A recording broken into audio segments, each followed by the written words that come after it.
নমস্কার বন্ধুরা, জিএচি কিচেন চ্যানেলে সবাইকে স্বাগত। প্রতিদিনের মতো আজকেও নতুন একটা রেসিপি নিয়ে আপনাদের সামনে চলে আসলাম। তো আমি আজকে রান্না করব কচু দিয়ে ইলিশ মাছের মাথা। এখানে যে কচু দেখতে পাচ্ছ, এই কচুগুলো আমি ছোট ছোট করে কেটে নেব। তো কচুগুলো আমি কেটে নিয়েছি, এইভাবে সরু সরু করে কেটেছি। এদিকে মাছের মাথাগুলো আমি পরিষ্কার করে ধুয়ে নিয়েছি, হলুদ আর লবণ দিয়ে মাখিয়ে নেব।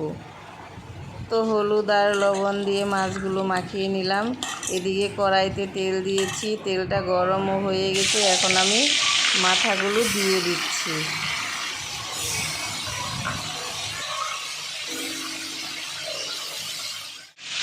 তো এইভাবে নেড়ে চেড়ে আমি মাথাগুলো খুব ভালো করে ভেজে নেব। তো মাথাগুলো ভাজা হয়ে গেছে, একটা পাত্রের মধ্যে তুলে নেব। তো ওই বেঁচে থাকা তেলের মধ্যে আমি আবার তেল দিয়ে এর মধ্যে আমি কালো জিরা ফোড়ন দিয়ে দিলাম। ফোড়নটা লাল লাল হয়ে গেলে এর মধ্যে আমি কচুগুলোও দিয়ে দিলাম। কচুগুলো দিয়ে আমি হলুদ আর লবণ দিয়ে একটু নেড়ে চেড়ে তারপর এটাকে একটু ঢাকা দিয়ে দেব।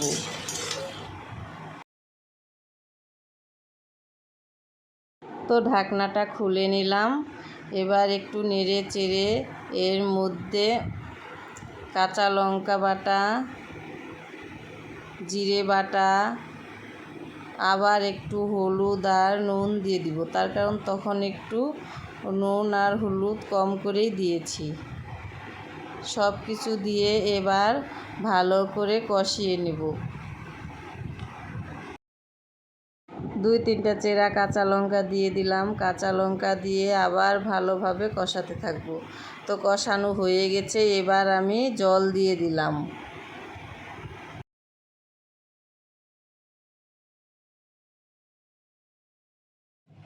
মাছের মাথাগুলো একটু শিলনোড়া দিয়ে থেতো করে দেব। তো ঝোলটা ফুটে গেছে, এর মধ্যে আমি মাছের মাথাগুলো দিয়ে দিলাম। মাছের মাথাগুলো দিয়ে একটু ভালো করে নেড়ে দেব।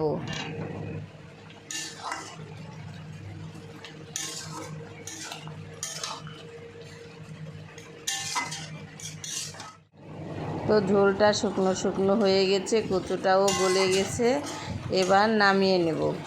বর্ষাকাল ইলিশ মাছ দিয়ে কচু দিয়ে বেশ ভালোই লাগে, দেখতেও কত সুন্দর হয়েছে। বন্ধুরা, আমার ভিডিওটা যদি ভালো লেগে থাকে তবে লাইক কমেন্ট শেয়ার করে দিও।